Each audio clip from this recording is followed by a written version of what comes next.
Hello, everyone. I don't know if already there is someone yet. Let me get the chat here. I just shared the link on Patron.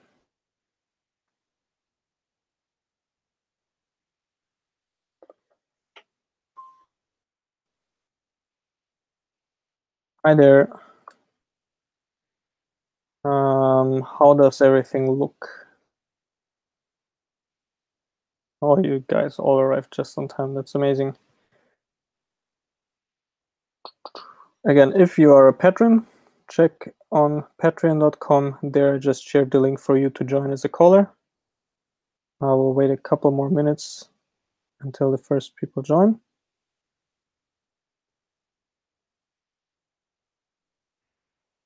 Let me know if audio is good, video is good. Thank you, welcome back. And before everyone arrives, let's just do the quick latency check. So I will count to 3 and then snap my fingers, and you just spam snap into the chat so I see it. Ready? 1, 2, 3.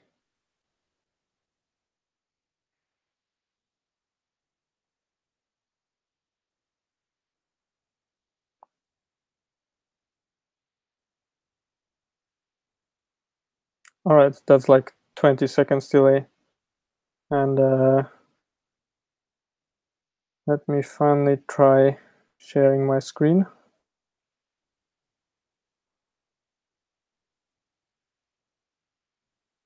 Now you should see infinity. And can you see this? This here is in fact a Snapchat. Get it? Anyways, I don't think we'll be needing that today. I don't have all the technology prepared that I usually have prepared because I just arrived home. So I think this will be more a kind of conversational patrons calling. Let's just see where it goes. I don't have any particular plans for it yet. I can hear someone joined. That must be you, Jesse. How are you? I guess so. Hi. Good to hear, Jesse. Good to hear you too. It's been a long time. How late is it for you, Jesse? Is it already something horrible in the middle of the night? 3 in the morning. Damn. I just want you to know that it means a lot to me. That's fine. I wouldn't know who I would join that late.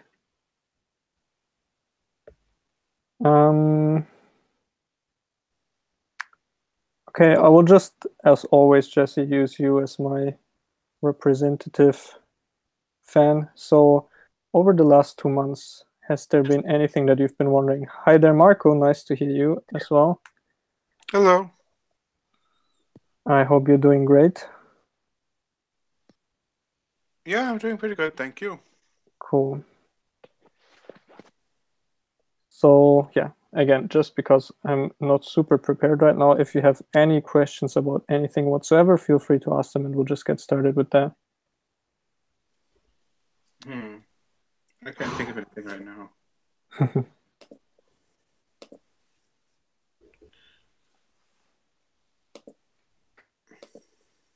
Well, what we could make kind of the topic for today is what I'm working on currently and what will be the topic for the prototype after that. So basically zoning and housing demand.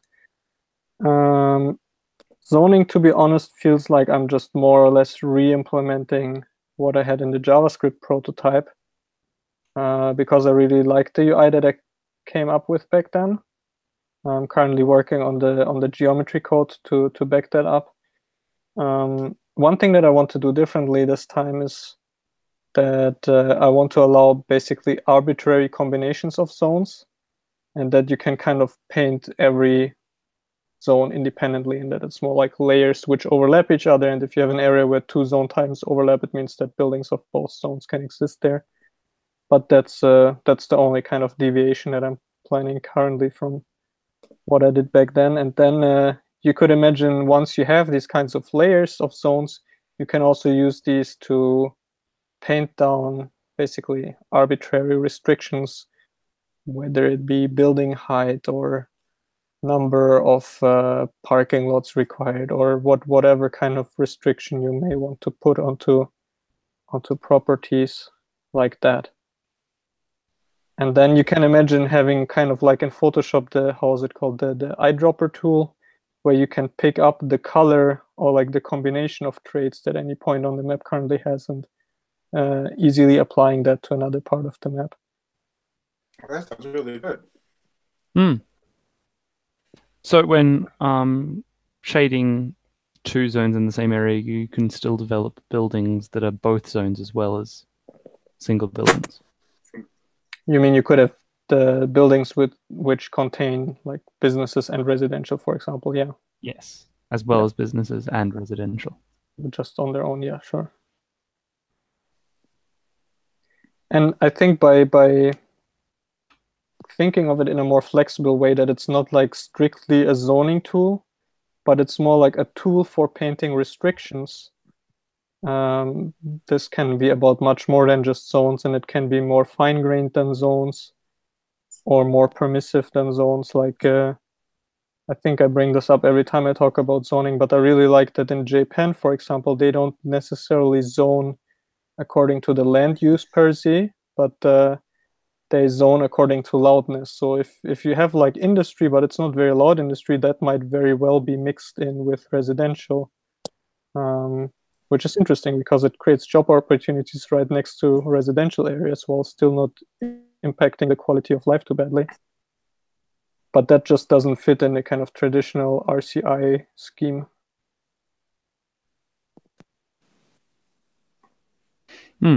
And would you want to make any modifications to that RCI scheme, like what City Skylines did with Rico? So that would be like to distinguish between commercial and like basically retail and like offices or something like that, or? Yeah, kind of. I think what they ended up doing was having offices substituting the demand for industry. Substituting in which sense? So They used the same demand bar or whatever. Yeah, rather than using commercial demand, offices used industrial demand. I see, okay. But then do you have retail separate from that, or is that all? Yeah, commercial was retail. I see, okay. So it's just that offices count as industry, basically. Yeah, so there was low and high density residential, low and high density commercial, but industrial for low density and offices for high density. I see, okay. Although I had an idea that since offices in City Skylines require educated workers, that perhaps the demand bar for officers should be different from the demand bar for industry, where industry would be based off like demand for uneducated jobs and for goods, and offices would be demand for educated jobs plus whatever logistics or finances or whatever office services provide. Yeah, sure. I mean, regarding demand, to already start this topic a little bit, the bars are obviously like a very simplified representation, and I'm not sure, like as far as I know, SimCity actually just uses whatever the bars represent internally as demand. I don't know if City Skylines has something more complicated underneath and just displays the bars as a kind of summary.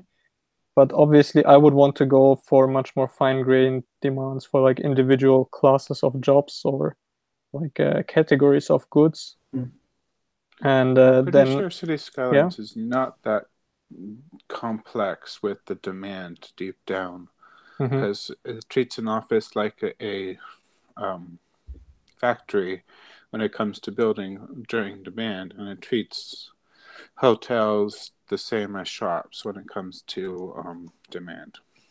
So overall, it leads to some interesting unemployment issues when you have too many offices and the offices can't find educated workers. Because like it just, you have demand for industrial, but that doesn't realistically correspond to the actual supply of skilled workers. Yes. Your point, right? And you can build a city without industry with heaps of offices and it looks modern and high tech, but you will then have big supply chain issues with no industry in your city because in city skylines, the industry was a big part of producing goods for commercial. I just remembered that Green Cities actually has a special type of office that actually produces in some way goods that magically stock in local shops. So I guess they're digital goods.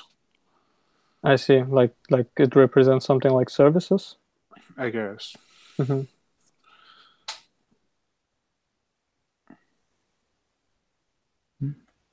As always, I think that SimCity 4 is the gold standard for RCI, where the expanded RCI panel did have a lot more detail than the little one on the various types of commercial and residential demand and stuff. And how it grouped agriculture as the lowest form of industry. Yeah, that always also made a lot of sense to me. And I think the Glassbox SimCity had a pretty good thing where it counted the industry demand as demand for whatchamacallit, goods or whatever they called it in the game, that stocked the shelves of the shops. But they had offices that acted like just big shops or malls. But the glass box part of that actually worked, where the demand for industry was intrinsically put part of the demand for the goods that the industry produces, while the demand for commercial was partially the demand for happiness, which could be satisfied with parks, and partially the demand for jobs, which could also be satisfied with industry or with the government buildings. So it's pretty interesting how it was more complex in Glassbox, and it actually worked. You mean in that they actually they have the supply chain and this dependency between industry and commercial in this way? And if you wanted jobs, you could work in any of the places that provided jobs. And if you wanted like a specific thing, like actually, yeah, because you could just work in any place. You changed job every day. Yeah, and it was the education buildings themselves that upgraded the industry. So you could have uneducated workers from the corner of town working in the high-tech industry that was right next to a university. That was a bit off, but... Yeah, that's right. Best education system in the world. Give you your degree in one day. No, not just because you happen to randomly choose the factory, now you're suddenly an educated worker. Would be actually fun to create this kind of utopia that actually corresponds to the new SimCity, but sure. Oh, is that how it worked? So you chose the factory, you became an educated worker, and the capacity for educated workers in the city was determined by the education level. Yeah. So it's like upgrading the industry was tied to community colleges and universities, and not to the workers. So you put your community colleges and universities within range of your industry, and it doesn't matter if the workers got educated or not. And they could be just elementary school educated if you don't have like the right traffic and you have stuff like that. And education was the same whether it was elementary, high school, community college, or university. So that was kind of off, but that was a simplification I chose to make because Glassbox is really intensive on hardware. And designing for lowest common denominator. Yeah. Dual core CPUs and stuff. Yeah. Yeah, in the chat, Jagger DeLeo says that he also likes to just distinguish between clean and dirty industry, where he could easily see himself painting dirty zones and have clean be the default, which again, doesn't necessarily correspond to any particular zones, but would allow you a more fine-grained restriction kind of thing. Because there's plenty of industrial embedded within suburban or urban life. You've got storage yards, you've got all sorts of industry that looks like commercial, but it makes stuff. Yeah, indeed. Yeah. So maybe going a bit back to Citybound and the the feeling that I currently have about development. I really like the step of the last prototypes to really get economy going in the most simple way, but something interesting happened where I feel like now that everything is coming together, for example, the traffic system is really tested for the first time, and I already had to reconsider my assumptions about time scaling, for example, just to make this prototype work, where it actually, like, I heard this argument many times. I don't remember exactly from whom, but I'm sure also from you, Jesse, at least, that the time scaling should lean more towards realistic time scales, so no acceleration or like no speed up of cars. And I already noticed this on the like village level, that it just stops working if I push the parameters too hard. So I don't know. I guess my point is a bit confused, but I'm just saying that it's really nice to kind of check all of these assumptions once everything actually comes together. Because for a long time I've been designing these systems in isolation, but only when they have to work together you see what works and what doesn't. So what you're saying is that even in a small village, accelerating the simulation was too much? And not regarding processing power, of course, but just the traffic itself, where let's say you have one problematic intersection and cars get like kind of stuck there and it looks fine, but then if you like cross check with the in-game time, you realize that they've been standing there for like half an in-game hour, and that's already weird, and that's already messing their day up, which means that the way to go would be to have the timescales more realistic and just speed up everything more globally instead of like giving traffic this artificial slowdown, which both SimCity and Skylines did in a way. Yeah. I think it was Inga who was commenting about realistic timescales. Yeah, she was definitely one of the main proponents of them. Yeah, and so I guess your options are you make it fully realistic, or you go the other way and you make it stupidly unrealistic, which is what the other games have done. But you're currently sitting in the uncanny valley of timescaling. Indeed, and it's interesting that you would call it an uncanny valley. I think one realization which I've made, because the argument is basically, why don't you just use realistic time scaling and then speed up everything so one in-game day is like a bearable amount of time, let's say like 20 minutes. But then if you do the calculations, you realize that the speed with which cars would move on the screen would be so fast that they would be like mere blips, basically. And at that point, why bother processing them? Yeah, perfectly? Exactly. But then again, when playing around with this, just with the village prototype, I realized that if the game actually runs at 60 frames per second, our brains are amazingly good at like tracking individual moving objects even at very high speeds, where and you can see this effect already in Skylines, at least, where the cars feel more like ants which zip by. And it is kind of difficult to track every individual one, but it just starts to feel like you watch more a kind of fluid flowing through the streets. It's not really about the individual car anymore. You can definitely feel the places where there's holdups. You can feel the places where it's flowing freely. And yeah, underneath you need the full traffic simulation to make that work realistically. But my point is basically I've become less afraid of this problem that cars become just a blip, because our brains are so good that they can get useful information even from like thousands of really quickly moving blips.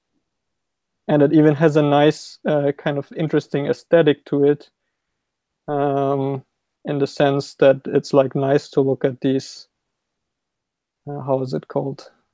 The opposite of slow-mo. Fast? Speeding? Time lapse? Yeah, the time-lapse effect, where you can still see all the movements. They're just really fast, but you still feed them. It's not like it becomes a complete blur. And like I think the light trail photos. Hmm? There's heaps of hyperlapse photos Yeah, of like the streaks of light of cars at nighttime. yeah, that would be the extreme if you do like the long exposure and you get the long light trails. But yeah, so my realization was just that it's actually fine for everything to move really fast. You kind of get the best of both worlds, where you have the duration of an in-game day relatively short, so you can kind of see and appreciate the pattern of morning and evening commutes in your city. And at the same time, you can still have an intuitive feeling for the like fluidity of the motion of cars in different spaces, which for me feels like the most important aspect of traffic. Like you can see areas which are problematic, and then like Jagadeleo says in the chat, you can still slow it down if you really want to see the individual cars moving and interacting. But I think the sweet spot is somewhere there, where like the time scale is almost realistic and it's like sped up but not horribly sped up, and it feels to me at least like you get the best of both worlds. You could also speed up the long-term type of things like construction, weather, changing of the seasons, so that maybe a year lasts a week or something like that. Yeah, I mean, that was already the plan anyways. I would do it even more extreme, where like a building doesn't really take more than 2 days to build, because it really feels like that's a completely different layer of time, where in a sense the one day which you're watching at a speed where you can appreciate it actually becomes representative for, like, let's say quarter of a year, like one whole season or something like that, if that makes sense. Makes sense.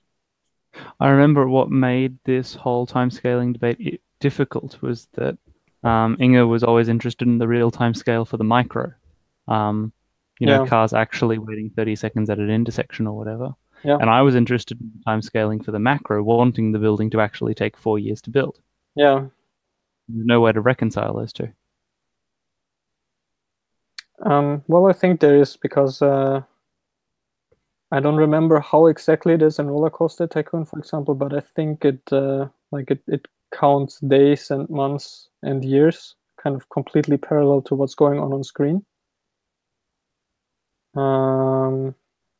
And it works there, and I want to have something similar like that, maybe more connected, where like a season is actually like 3 full days or something like that.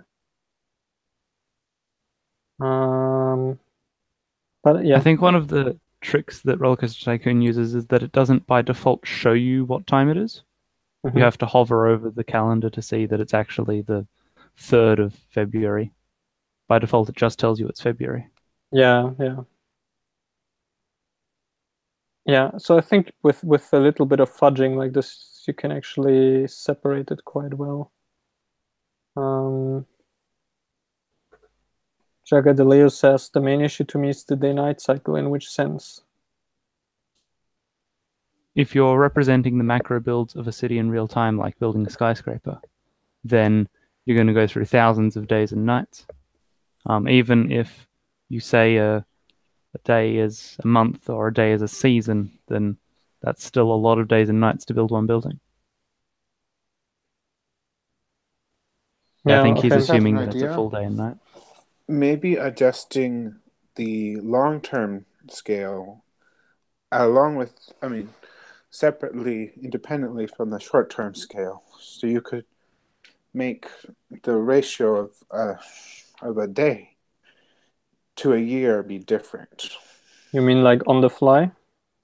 Yeah, like a slider, like maybe like 2 types of speed buttons, like almost like two kinds of times passing. Yes. So like buildings, construction, seasons, and all that stuff that takes a long time. You could maybe like pause that and then be slow mode for the macro, for the micro, for the small things like traffic. And then you could be watching the cars stop and whatever the way Inya wants it. And then you could then turn on them. Then you could even have like the micro be at slow again and just have the macro be fast. And then That's a bit of an interesting thing, but like then buildings will build before cars get there, or whatever. But it would be pretty interesting to see how you can adjust the macro and the micro independently. I'm not sure if I want to do it like that, but it's certainly like an interesting, like extreme version of that. And if you would want to make it even more extreme, you could even say that the macro layer is completely turn-based, for example. So you have like a certain amount of like action points or whatever that you can use to make like big decisions and have big things develop while like observing the micro unappreciable timescales.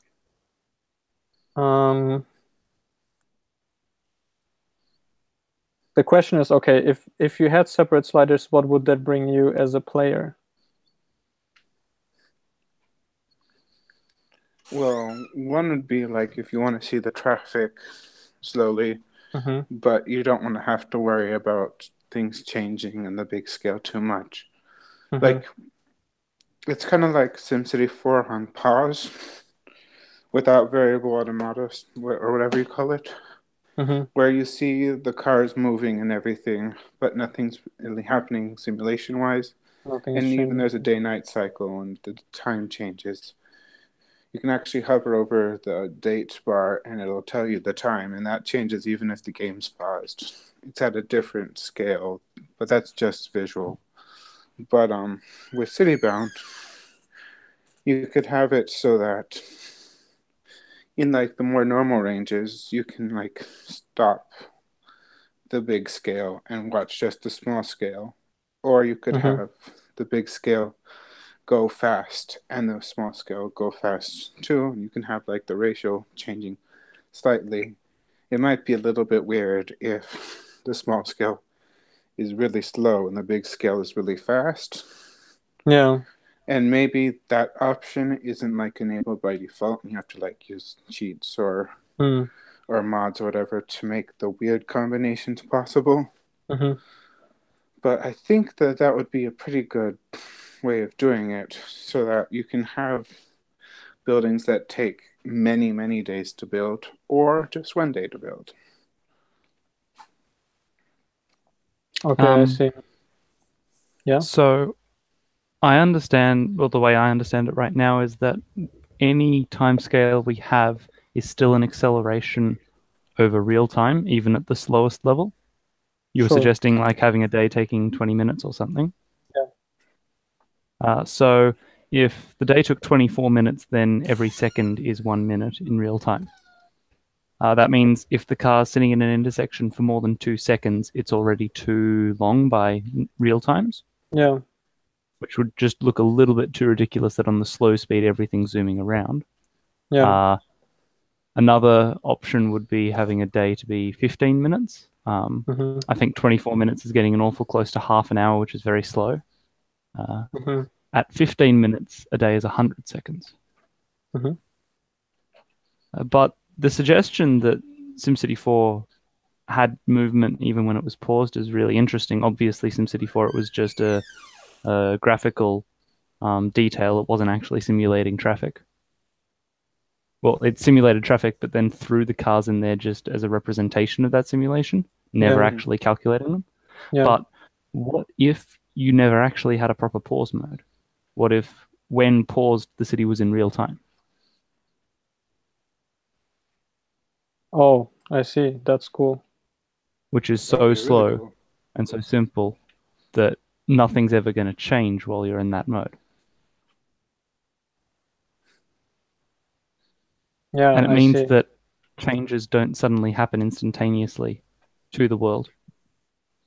The world doesn't suddenly get 50 new blocks built in the city. It gets 50 new blocks built over the next half day. Yeah. Yeah, just for myself, I really feel like I would want to keep the timescales connected. And I think with that option, you can. I think with that option, suddenly the first speed, a 15-minute day, is like manageable. if you can slow it down to real time at any time. Yeah, sure. And it would still be, like, it would probably still fall into this, what I called earlier, the sweet spot of you seeing traffic at least as a fluid. Yep. Um, and hopefully, in real time, the simulation is so slowed that computationally it's a lot less taxing. Yeah, definitely. So for those creators that want to go and build giant cities where they're computing, millions or billions of different components and they want their cinematics in real time, they can achieve those cinematics without actually taxing their computer too much. Yeah. And if they got a mod that somehow instant built everything they did so they didn't have to accelerate the simulation, that the game could actually handle more if it ran in that speed. Yeah, I see. Yeah, that definitely makes sense.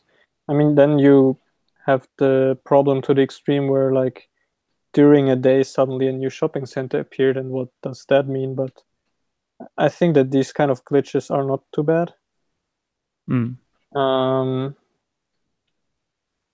Yeah, I don't know why exactly, but I really like this detail of not even having pause, but that the slowest thing you can have is real time. That somehow is cool because the city is always alive, right? Yeah. It means that if you leave the game paused, quote unquote, and like go to dinner and come back 2 hours later, you've only lost about 10 seconds of gameplay. Yeah, exactly. I'm thinking that when it's paused, because it's going so slowly and it's like real time with the traffic, that maybe the big scale, which has been sped up for gameplay purposes, actually does pause. Maybe, yeah. Although at that point the big scale is going so slow that it doesn't need to be paused. Yeah, maybe that's already slow enough. Exactly. Because that means that, I would assume that an agent would only compute whether or not it wants to quit its job maybe once a day. Exactly, yeah. And that means that every agent in the city only has to do that computation once every full day of real computing power. Yeah, and also maybe to illustrate it, Marco, like, even if you have the macro timescale sped up to the point where you say, okay, a skyscraper takes 3 in-game days to build. If you then put it on the real-time mode, like, 1 in-game day is 1 real day, and, like, yes, it's still unrealistic that the skyscraper will be done in 3 real days, but it's still 3 real days. And like Jesse said, you can go to dinner and nothing big will have happened, even though the macro scale is already sped up. I guess. Although I would like it at least to be possible to mod it so that pauses the big scale and slows down the small scale. It doesn't have to be in the default game, but I would like it to be possible. I mean, I agree with Tom Newsom in the chat that it is, of course, much easier to not disconnect the two, and like he says nicely, to have the big scale just be the sum of small scale behavior, and to just have one global time according to which everything works, just on different scales, and then just speed that up or slow that down. The other concern I would have for a pause that's real time is that it's still graphically intensive. That with cars and elements still moving around, you're still freaking out your graphics card even when you're paused. Yeah, that was the point that I wanted to add earlier, that yes, sure, the simulation is way less taxing, but all the graphical stuff is still there. Yeah. At this point, I can't really judge yet which of the two will be more computationally intensive for the computer. But the graphics or the CPU. Yeah, most likely the simulation, because that's down to me what is more intensive, and it's down to me to make trade-offs, and I will most likely do them in favor of the simulation. So I think that should be fine.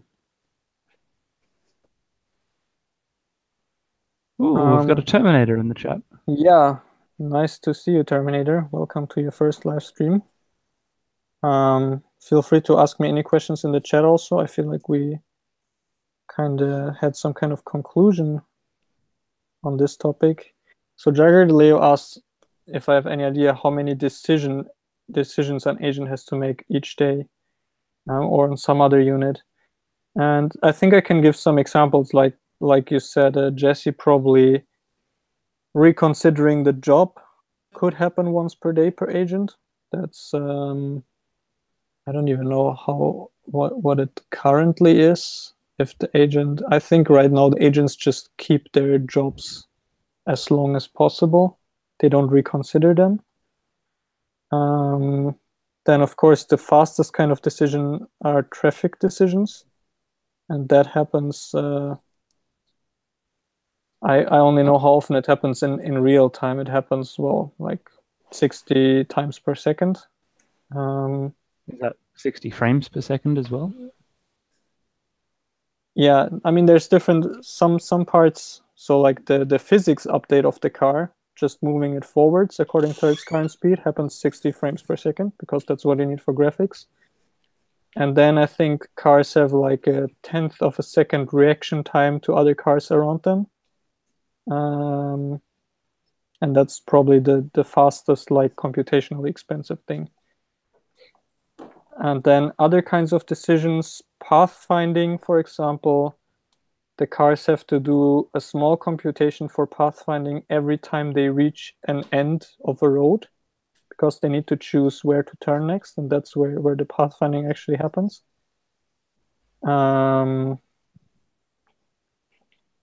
What else is interesting? Like, what will be much more computationally, or maybe even the most computationally expensive operation in the whole game, is a family or a business choosing a location where they want to live, or where they want to have their office or whatever, because you need to take into account so many things, and you kind of need to have this micro simulation of how your life would be there, right? Like, that's what you do in real life. If you choose where to live, you're like, hey, how far would it be to my job? Where's the closest park? Where can I buy things? Is it like a nice area according to some criteria? And not just for one family member, but like the best combination for all of them. So that's quite intensive, and that's why that can't happen that often. Probably only, like, I don't know, every 20 days per household, let's say. I've got 2 comments to add to that. Sure. What was the first one? Oh no, what was the second one? What have I done? Oh yes, the first one. If an agent, for example, considers whether they want to leave their job, it'd be very good to stagger those instances, because otherwise every agent in the entire city considers simultaneously whether they want to leave their job every day, and that's a huge lag spike. The cool thing, sorry if I interrupt before your second comment. The cool thing about the actor system is that I can do this kind of staggering on a very low level, where I don't have to program that explicitly as something that applies to like the job update, for example. But I can just say, for example, look, like, traffic and rendering has a much higher priority of being calculated, and then you have all the remaining time for the rest, for example. And it automatically figures out like what it should spend, how much of its processing power on. So you would kind of automatically get this kind of staggering. The second comment was, when we were talking about the economic engine, there were lots of high-flung fantasies about agents making actual decisions based on the information in-game actually going to work and being productive. Yeah. Making decisions about their business or whatever. Being influenced by advertising or by a new restaurant down the street or whatever. And so that means that the game is going to be a lot more computationally intensive while the agents are awake. So the daytime in the city is going to be a lot more computationally expensive than the nighttime. So if you wanted the time to do all of the macro calculations, do they move house, which you said would probably be the single largest decision, just set it to happen at nighttime when the city's sleeping. Yeah. I mean, people decide that in their sleep in real life, no? Yeah, no, but definitely. I think there's like I already wanted to use this fact that nighttime is less computationally expensive and basically just make the night shorter, because there just also less interesting stuff happens usually. And it's a lot harder to build at night. Unless you're building Las Vegas. Yeah. Yeah. And it's hard to build at night. Yeah.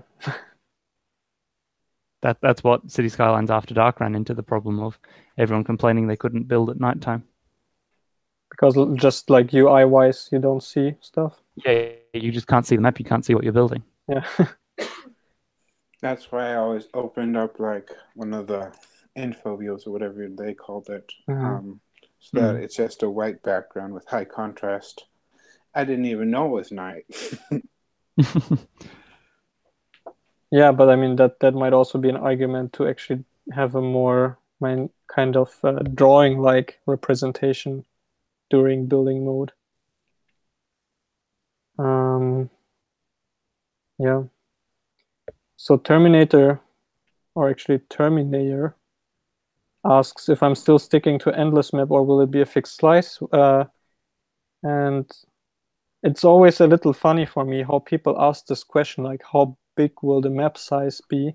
Because like for some reason, most games in the genre have been artificially restricting the map size to some fixed size. Whereas I'm just a proponent of saying that it should be infinite and it's just as big as your computer can handle. And if it can't handle it anymore, you need to run it slower, I guess.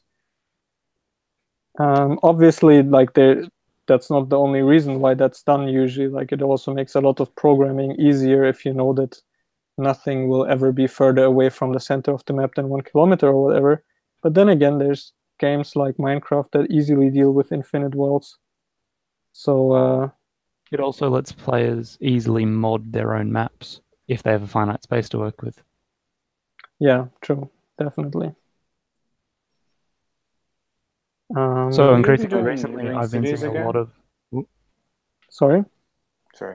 Will you be doing neighboring cities again? I think that was part of the JavaScript version. I thought it was pretty interesting. So yeah, again, to clear up some confusion there, like in the last prototype, there already is some kind of neighboring cities, right? Which are basically just these things which are attached to whatever road you've built out the farthest. But it's not really like an explicit neighboring city like in SimCity. But it represents more like the abstract region, because ideally I would want the map size to be so big that you could have like a couple neighboring towns at least, maybe even neighboring cities, but you still need some kind of economic context for them to live in, right? Mm-hmm. So that's the kind of compromise that I did there, that you have these connections to the outside world, and the rough plan is that, for example, you can get one set of resources from just a road connection, but then if you build an airport, you kind of open up more economic exchange with the whole world, or same for port, for example. Okay. But yeah, but it's never concrete other cities. I was thinking that it might be possible, but I'm not sure programmatically if it is, that you could, like, a player could like make a border and say, Rosa, go beyond this border, neighboring city, and then like this, and then each city could then have like be broken down into like what it trades, and then you can open up another city, because some people don't have very good computers, like if they're using their laptop, and I'm not sure if it's possible or easy programmatically. Probably not easy, but it would be really cool for people with lower end computers to like be able to break up their region or whatever into cities that then trade with each other in a more abstract, lower programming, less processor heavy type of way, so that what happens within the city isn't simulated if it's the neighboring city, and it's just the trade.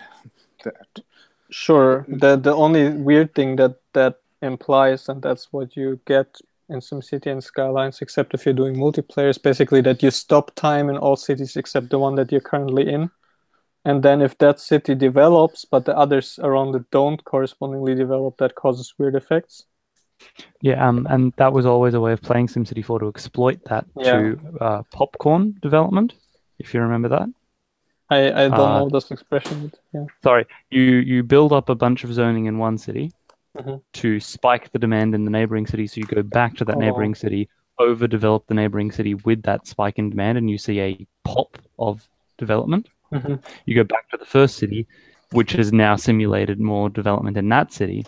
So jumping back and forth between 2 or 3 cities, you can very quickly grow the population of the entire region. I didn't know that was what it's called. I did it all the time in SimCity 4. I also like in industry every other, because industry pollution doesn't go over borders, but you could consider pollution as trade, I guess. And then worst deal that would just ever.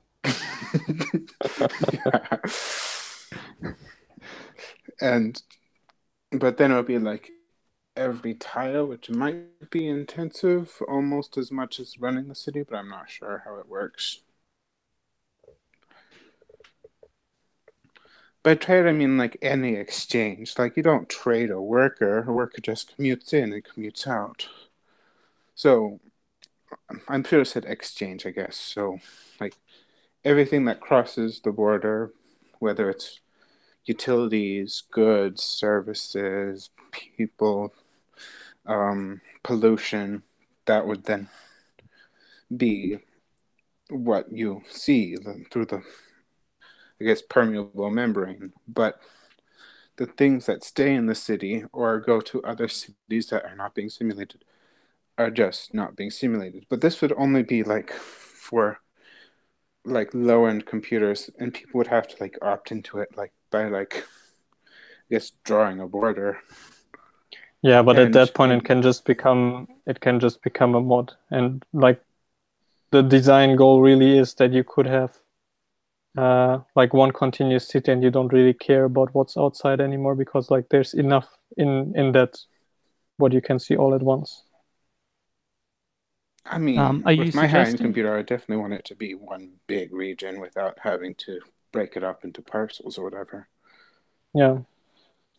Are you suggesting, Anselm, that the infinite map is kind of like city skylines? You have to, for example, buy land chunk at a time and you can keep going forever? Or are you suggesting that I can just fly over looking at endless terrain while my city is running in the background and just crash my computer? Why would it crash?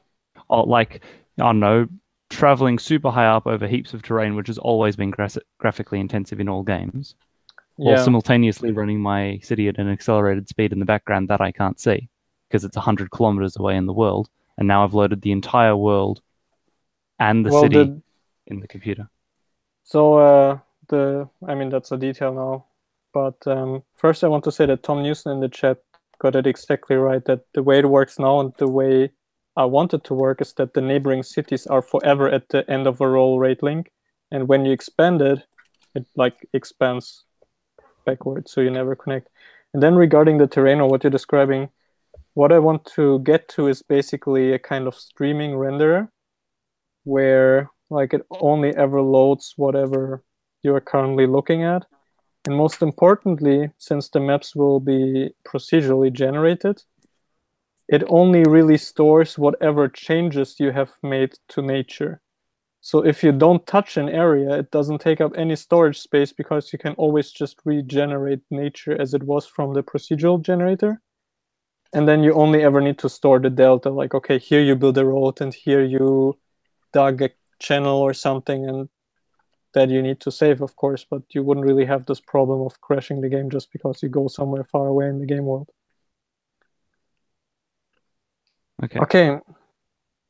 I would like to take a 10-minute break, and maybe as a small task for everyone, both Jesse and Marco, as well as everyone in the chat, try to think of a topic that is relevant in a city but that has never been covered by any city building game ever that feels interesting for you, even if it's something crazy. I have no idea what could even be examples for that. I'll pull up my list. I'm leaving it up to you. Just see you in 10 minutes and let me know what you thought of. Okay, see you in 10 minutes. Mute.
Okay, and we're back. We're back. So, Jesse, I'll give you the opportunity to ask the first question if you have one. Okay. Or first suggestion. Well, I'm going to inspire mine based on what Terminator's been saying, that we've never seen giant buildings in a city sim. They've always been restricted to like a lot size of 4x4 in City Skylines currently. Mm-hmm. So we've never seen giant warehouses or giant factories or huge stadiums or anything like that. And by the way, why do you think? Is that just because the overall map size was that limited? I think it's probably the zoning system is working off essentially building sprites. Okay, so they've developed a library of building sprites that work with scale. And they didn't want to have like an over proportionally huge sprite that you can't really fit anywhere, right? Yeah, especially since the zoning system only ever supported going 4 tiles deep. Yeah. Yeah, sure. So especially with procedural buildings, that should totally be possible. Also with the zoning supporting arbitrary lot shapes and lot sizes, there's nothing stopping that from existing.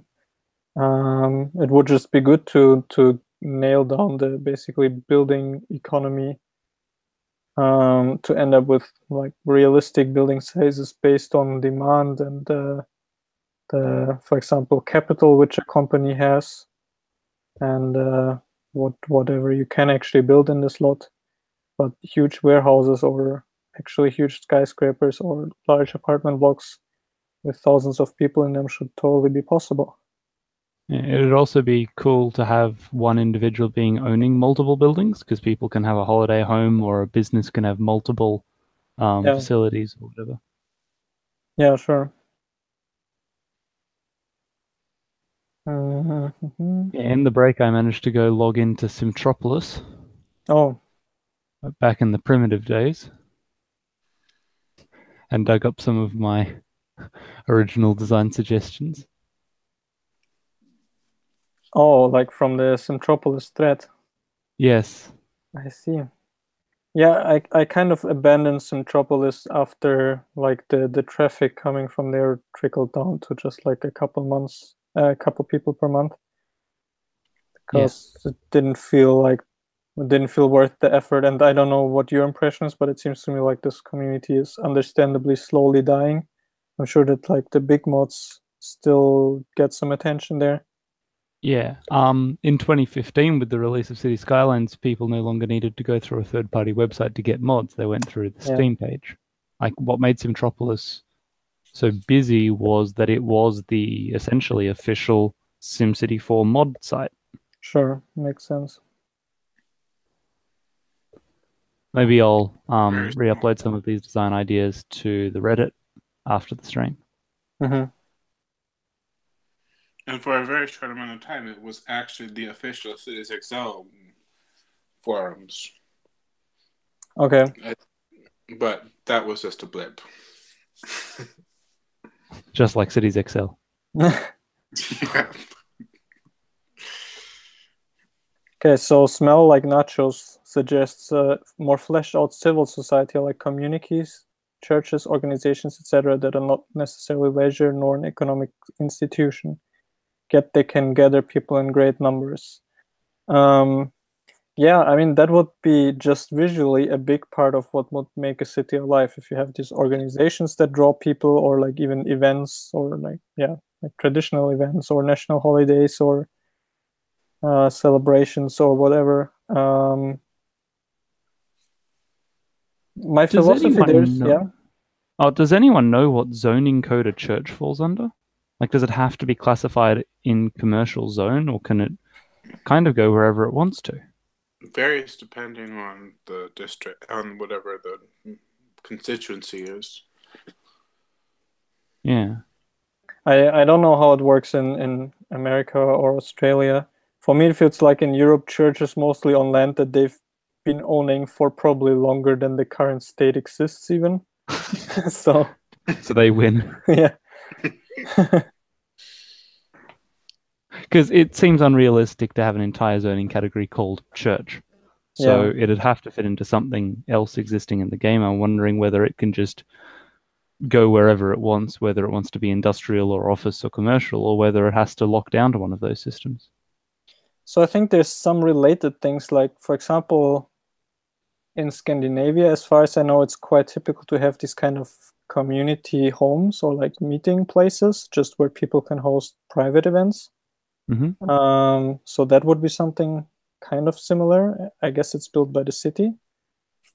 As well as, like, I don't know, evening schools or whatever else kind of random public buildings you might have.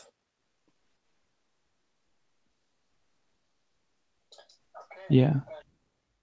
And that ties into Tom Newsom's idea that like existing buildings can change and adapt. So he was suggesting like the London's aquarium is in the old City Hall. Yeah. Yeah, that's something that I don't even know why that feels so important to me, but I really want to have these like repurposed buildings to exist in the game. Just because it's always felt, yeah, it's always felt artificial to me that every time, you know, a new building moves into a city, that in a city game it just demolishes and rebuilds a new one. Yeah, that never really happens.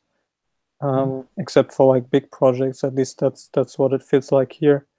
Yeah. And I feel like often these repurposed places have a very special like urban flair to them, that they're not just a new thing, but you can kind of, this repurposing emits its own kind of feeling about the place. Let me just read through the rest of the questions.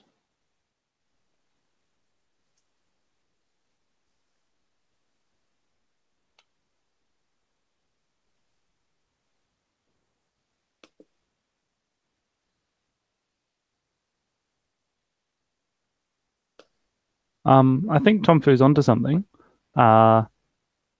Looking back at my 2014 design rants, I suggested that zoning should be RCI plus civic.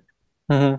That all the civics would be zonable, that you'd use the same tool for them. Yeah. And then kind of like in City Skylines choosing an industry, you'd choose it to be a police station or a school or whatever. And I see no reason why you can't have a church be in the same category. Yeah, definitely. I would totally just as at least a little kind of world building or storytelling make up a completely crazy religion that people in Citybound will follow. Flying Spaghetti Monster. That they're in a simulation. Yeah, I wanted to say the same thing. Like, they actually believe that they're in a simulation. Oh yeah, you think those are meteorites falling from the sky? Those are meatballs. No, like, it would be cool to have like references that there's this like God in the sky and they feel like someone is controlling their city from above, but it's really just a kind of vague feeling. Oh no, but it's the player. No, but if it's the Flying Spaghetti Monster, that means the people come out and worship your new Spaghetti Junction.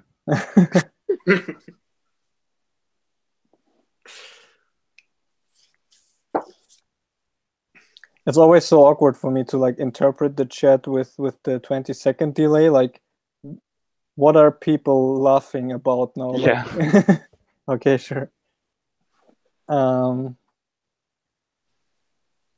you please put context to your emojis?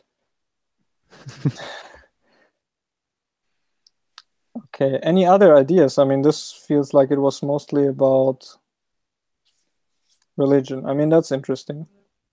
How about extreme wealth, like Fortune 500 companies and the CEOs of them, the top 1%? I'm not a giant fan, but it does happen, and it does lend a lot of wealth. It does create a lot of whatever. There's a lot of wealth in New York City and Los Angeles because of these companies. Yeah. And increasingly Seattle also. And like where that gets to for me is the kind of relationship between a city and an individual or an individual business, where maybe on a less extreme level, there are certainly whole cities in Germany that only exist because like car manufacturer X has their headquarters there, and like if they one day decide to go away, the city will more or less stop existing, and there has Detroit. to be yeah, Detroit. There has to be a really interesting relationship between that company and the city government, no? Yeah, that would be interesting. Yeah, in a way, SimCity 4 kind of approached that with the government or the budget emergency buildings you could build, like the toxic waste dump. Yeah. Yeah, but a headquarters for like a shipping company or Amazon or VW is not the same as a toxic waste dump. I'm not so sure. Did you remember the pollution scandal? Okay, VW might not have been the best of examples. Yeah. Again, looking back at what I once upon a time wrote, essentially my design goal for Citybound would be that almost every single part of this game is either part of the zoning engine or the road engine. Yeah. That's railways really are using road lanes. All transport uses that, car parks use that, but then everything is zonable, not just RCI, but parks and car parks and civics and mines. Yeah. And the way I think about it also from a kind of programmatic perspective is that there is really only kind of two tools. Like there is this kind of lane tool for laying roads, railways, whatever. And then there's the area tool. And that's all there is. And that's how you influence pretty much everything except maybe finances, which is a more traditional kind of UI. And that's pretty much described what a city is. A whole bunch of areas connected with lines. Yeah. And then you get into these really Zen-like thoughts that the areas are really just a negative space between lines, or are the lines the negative space between the areas? No one knows. Depends on how large the front yard is.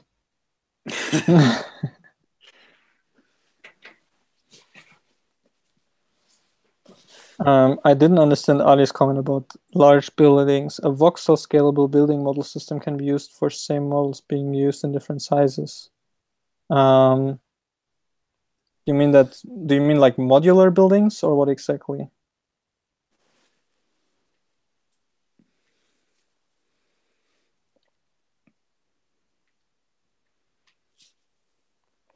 Or is it a building that when a car crashes into it, it can actually make a dent?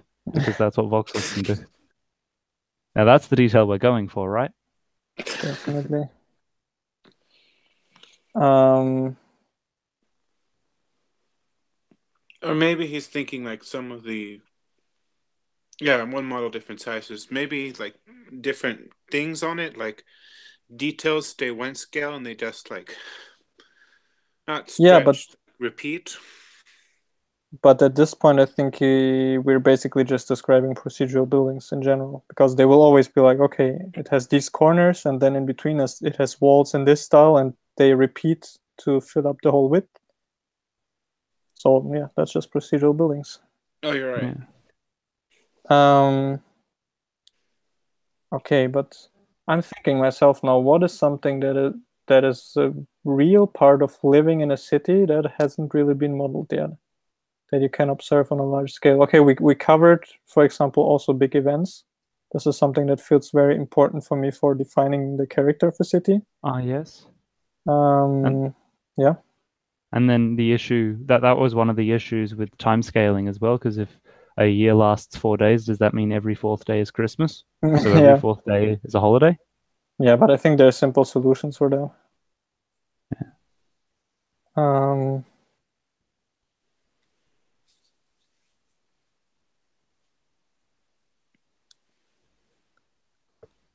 I was thinking that trade is not very well simulated in most of the games, and maybe have the mayor be a player or whatever, be able to build like depots and stuff, and then the businesses will be able to use those automatically.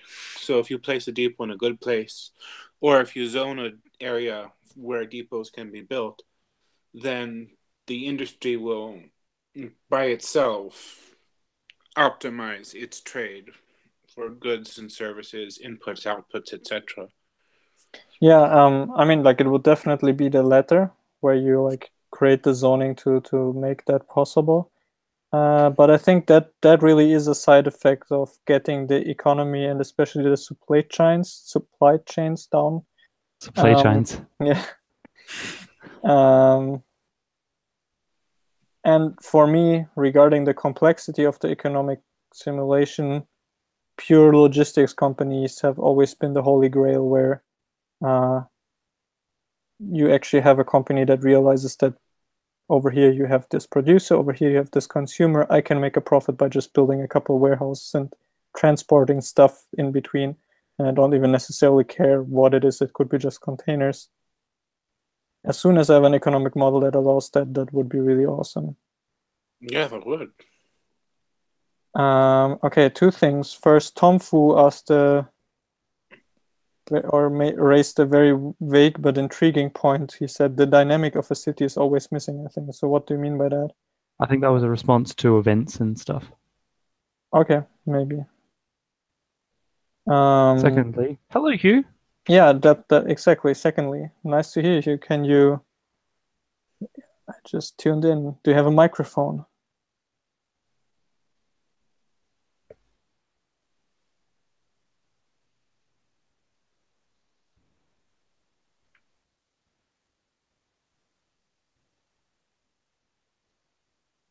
We can't hear you, at least.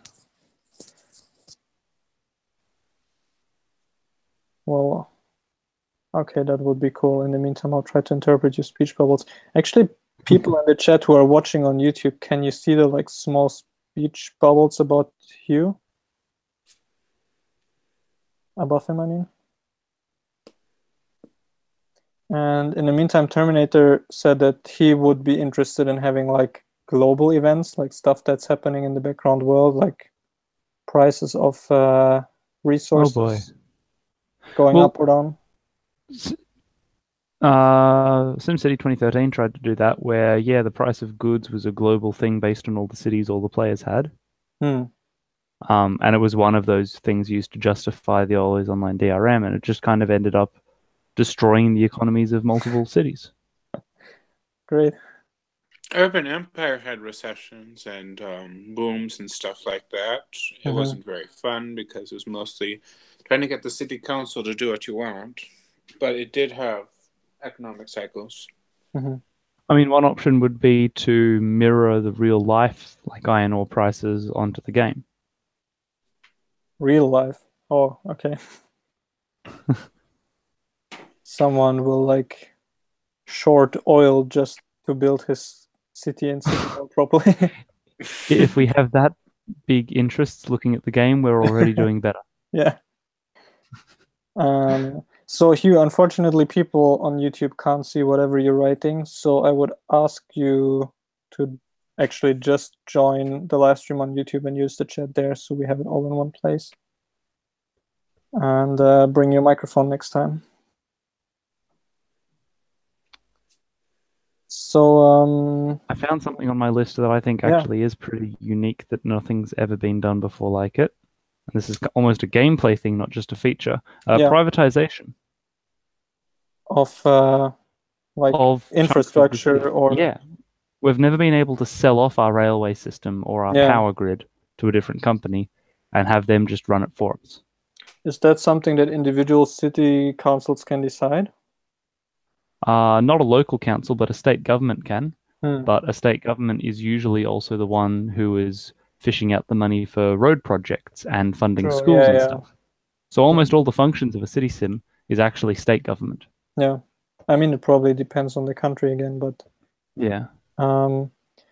So that would basically be get cash quick possibility in terms of gameplay, and also you would have an AI take care of it from that point, right? Yeah, and the AI would suck just like in real life, and so you'd have to buy it back at some point. For way more and then still repair it, right? Exactly. So I don't even have to try that hard with the AI, which is good. It just records what the player was doing for the last 2 months before it sold it and just repeat forever. Yeah. The other day, I was watching a fun clip on YouTube about how apparently in the UK, private train companies operate some ghost trains that basically go to the Yeah. middle of nowhere just to comply with like government contracts, because that's easier to do than to like fight against the contract. Yeah, to change the contract, exactly. Half as interesting as an amazing channel.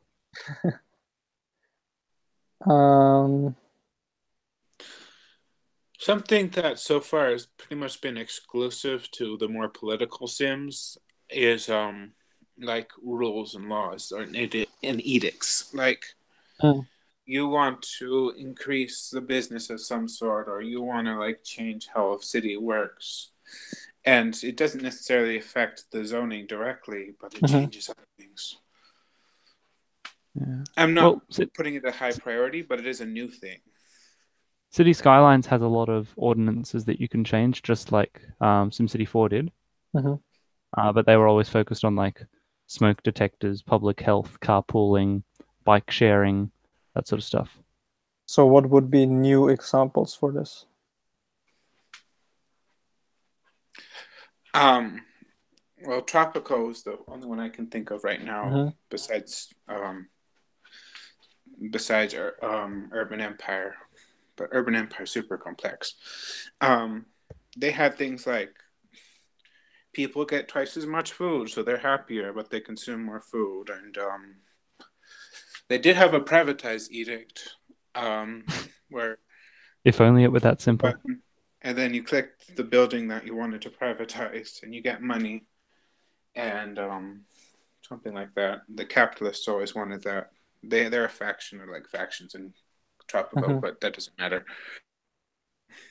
I was just thinking new things that aren't really in city builders.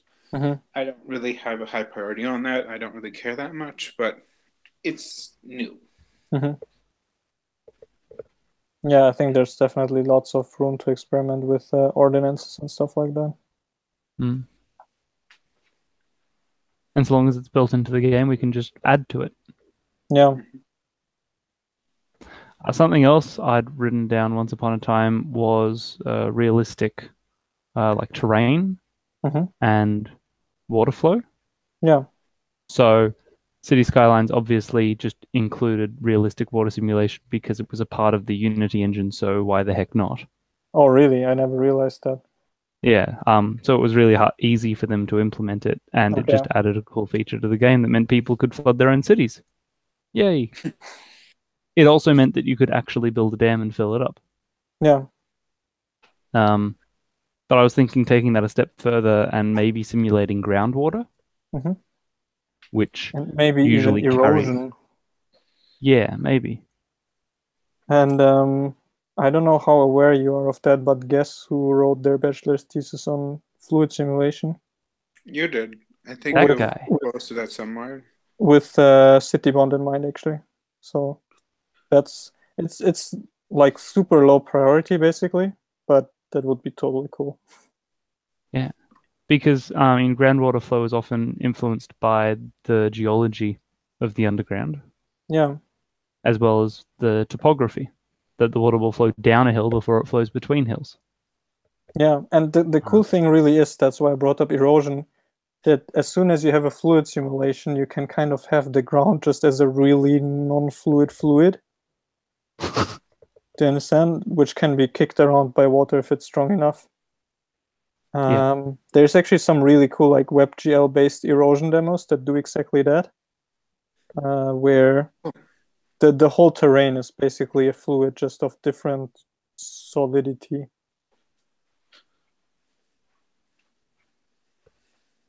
And I can think of a lot of helpful gameplay functions that simulating groundwater would bring.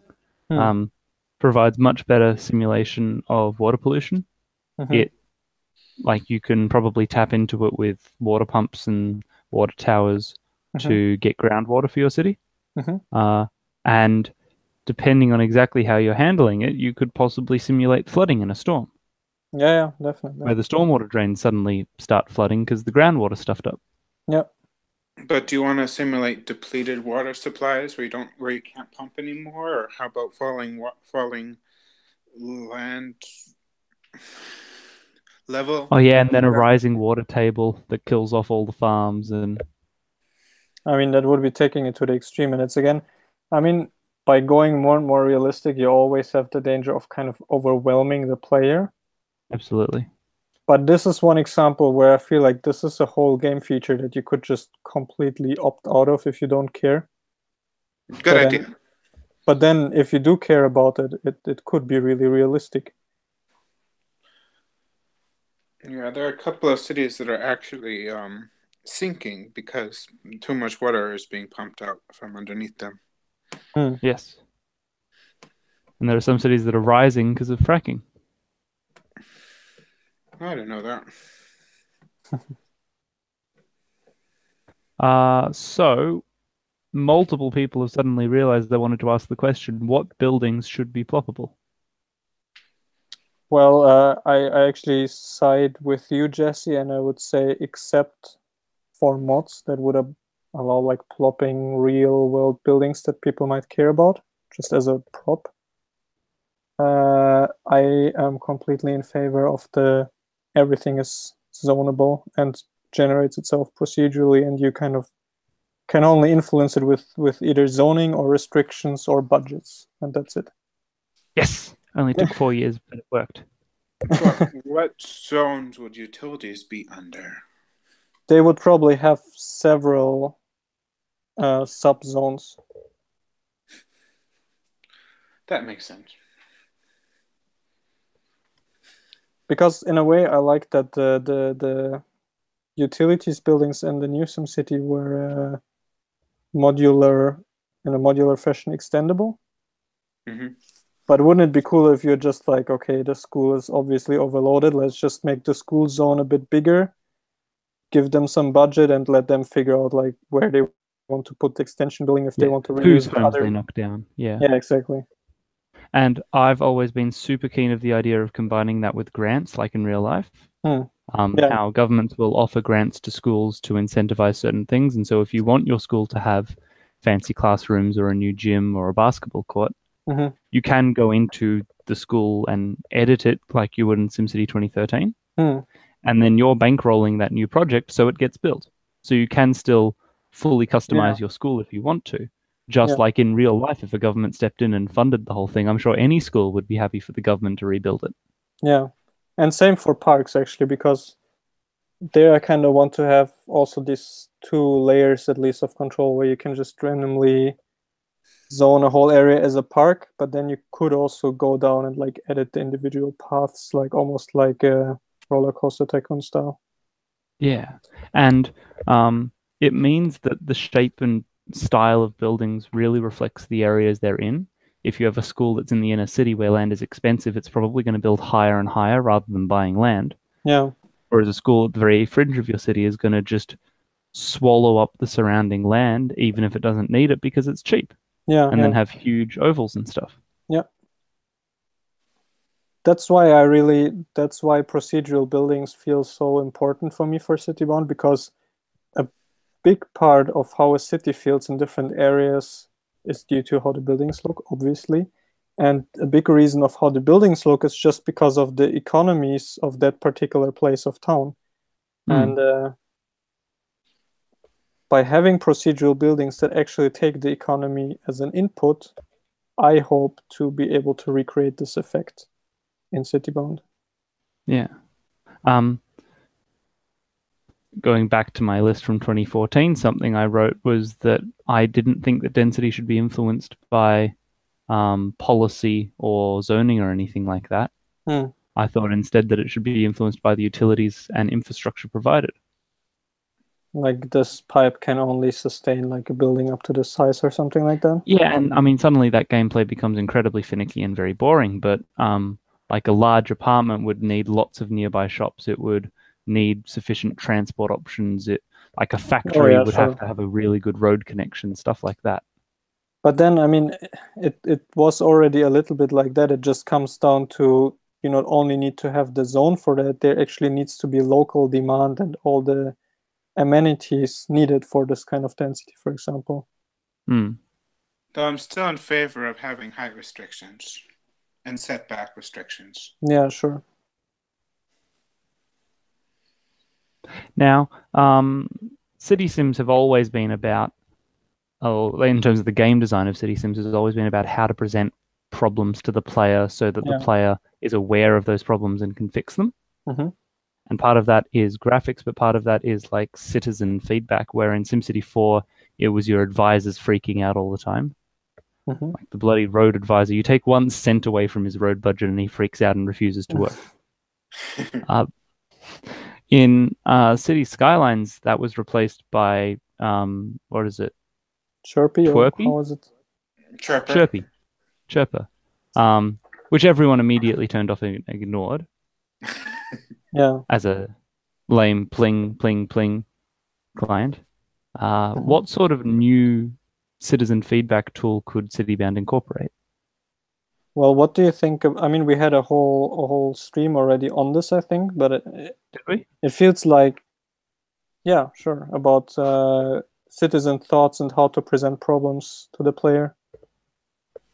But it's worth to reiterate it definitely. And my first question would be, well, do you like how Roller Coaster Tycoon handles it? Absolutely. If you're looking for issues. So, okay, and again, to play the devil's advocate, what's the difference between Chirpy, Chirper, whatever, and Roller Coaster Tycoon? Both represent citizen thoughts, no? But I think that they serve different functions. Roller Coaster Tycoon is the gold standard for your hunting down problems to solve. Mm-hmm. What SimCity 4 or Chirpy tried to achieve was to let the player know, hey, the water just got shut off to half of your city. You might want to fix that. Like emergency alert management sort of thing. And it was only that. That was its main function, as far as I understood it. Chirper, there are also chirps that relate to things being good. Like the, oh, my key's under the mat type of tweet. I mean, chirp is, means crime is very low where the chirper is. I see. Well, what again, to maybe analyze Roller Coaster Tycoon a bit there, I think what it did really great was to strike a balance between like human sounding, kind of believable, just ways the message were typed out, but at the same time like grouping the messages into common issues or categories of thought or sentiments, like which people hate this, which people love it, which people are kind of indifferent about this thing, be it a ride or the whole park or whatever. Yeah, I love being the omniscient mayor that can read people's thoughts. Yeah, I think that's what I'm going for, answering a question earlier that Tom Fu had, who is the player? It's he's the government, but definitely also the like at least slightly omniscient guy.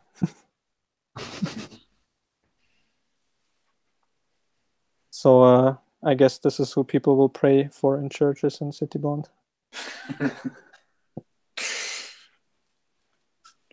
like they will literally let you know their issues and worries about your city and hope that you will do something about it.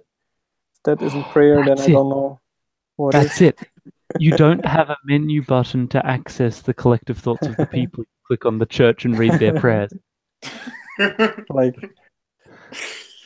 Like, damn, Pastor, I really wish that the highway had a closer off-ramp here.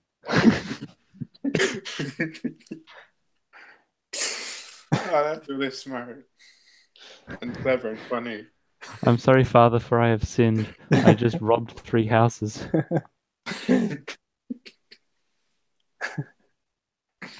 I've increased the local crime percentage by 1%.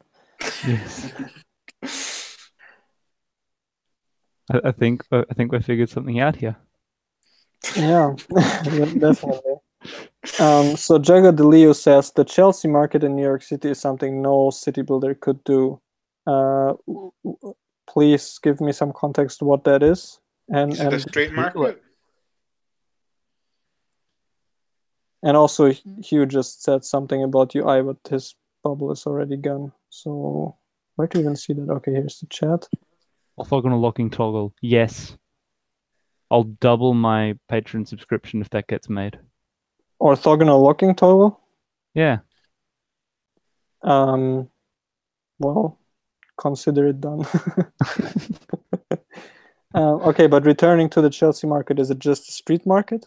Because I definitely want to have street markets, and that's kind of relates to other like events going on the street. It's definitely not a street market. Okay. It might be a repurposed like underground railway or something. That's what it looks like. Oh, it's a full city block that gradually filled in. But what was it? Oh, okay.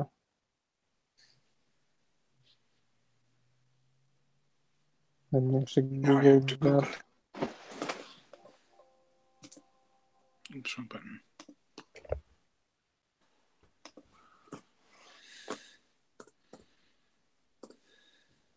So it's a food hall, shopping mall, office building, and television production facility all at once.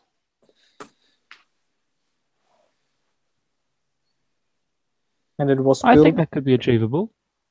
Yeah, definitely. Or like. Oh. So your point is just, Jagger de Leo, that it's a building that has been repurposed quite extremely.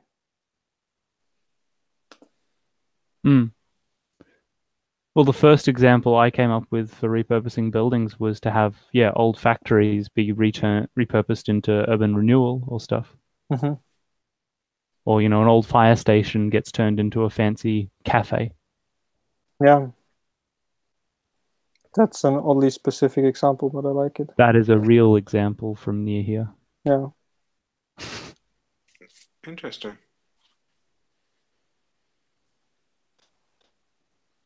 Pedestrian bridges across the streets to other buildings. Oh, that's interesting. That ties back into like three-dimensionality of a city and having all kinds of like different layers and underpasses, overpasses, stuff like that. Yeah. But would that be private or infrastructure? Ideally, both. Yeah, that would be good. Like some of the ones are just like freestanding in the staircases. That would definitely be infrastructure. But maybe if one business owns a parking lot and a shopping mall, then it would be private. The overpass. Mm-hmm.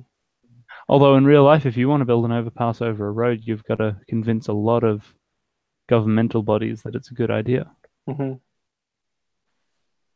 So Tom Newsom just came back and just put this very poetic thing here where he says, reuse brings up the specter of historical progression. Thanks for that. That's cool. Yeah. To open that can of worms again. Yeah,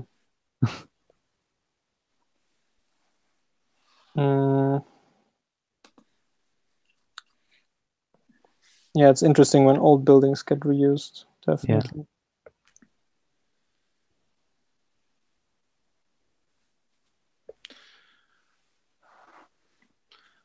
How about hotels and like having them provide either places for business people to stay, which boosts the offices, or having places for tourists to stay, which provides tourism opportunities, which would either be something traded or something used locally, depending.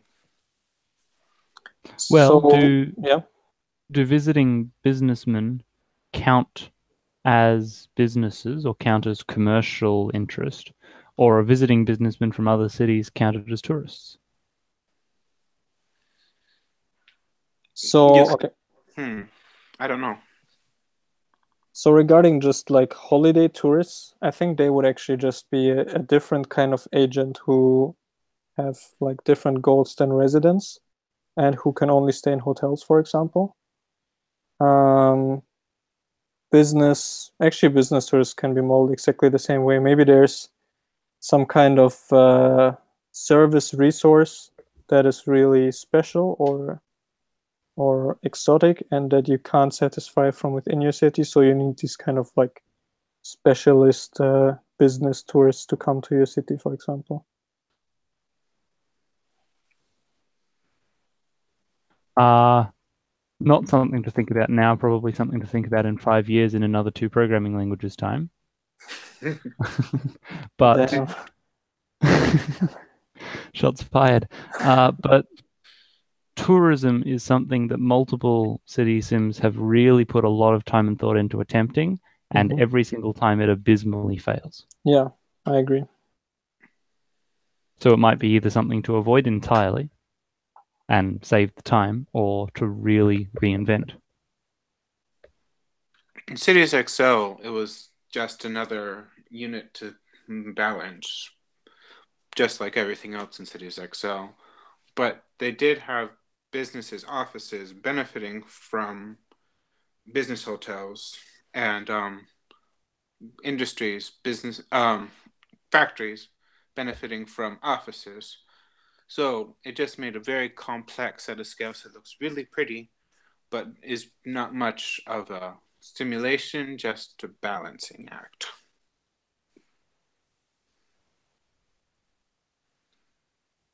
But I mean, maybe it's a critical mass issue that both SimCity 2013 and City Skylines, you could focus an entire city on nothing but tourism and get almost no response.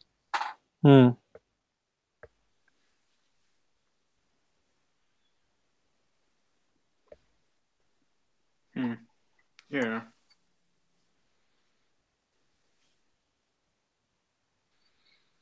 But then again, without mods, hotels and nightclubs work the same way as shops for local citizens. So that was a bit of a oversight. Just because I love Billabrin's comment about tourism. What drives tourism? Loose laws regarding gambling or prostitutions. Great natural features like the Grand Canyon, just in one sentence. Like, that's the main 3 sources of tourism. Nice climate and beaches also, yeah.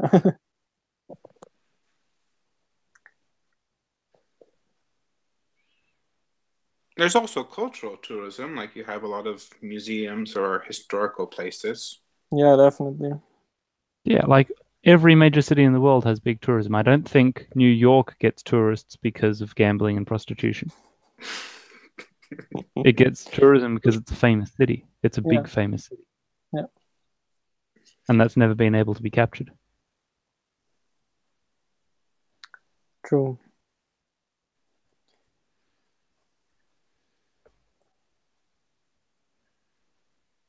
Okay, cool.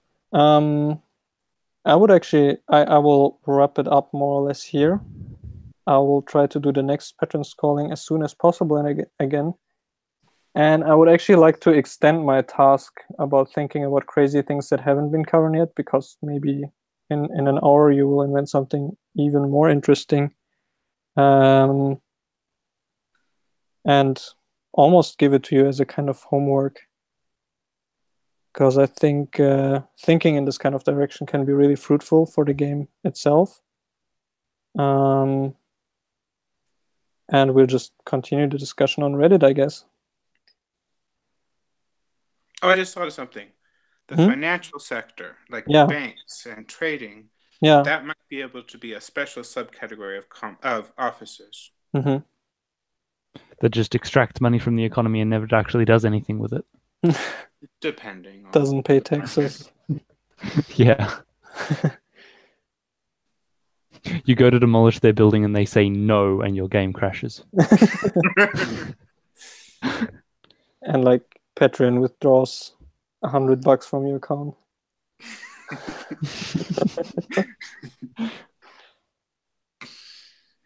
Okay, Billabrin raises a really important last point that I would actually like to respond to. He says, just focus a little bit on the UI, please. Otherwise, it's difficult to get appreciation for the rest of the programming you have done. And this is the other thing that I really noticed with the prototypes, that, of course, while I develop all this road code, I see the potential for what gameplay it would allow for in the future. But at the same time, the UI is so rudimentary that there's no way that people who are even brave enough to try the prototype could appreciate that. So I just wanted to know that that's something that's really important to me, that it's something that I will maybe even prioritize higher and do in between before adding more features, because I really want you to be able to enjoy at least these couple aspects of the game that already exist more than currently, because it's really kind of broken, to be honest. Okay, cool. So I will end the stream here. It was, like always, a lot of fun. I'm really glad to be back. I'm really glad to hear from you again, both Jesse and everyone in the chat, and Marco and Hugh, even though we couldn't hear him. And yeah, like I said, I will try to do the next live stream soon. And I will keep you posted on the subreddit. Take care, everyone. Awesome. And thank you. Have a nice evening, morning, night, whatever. Bye-bye.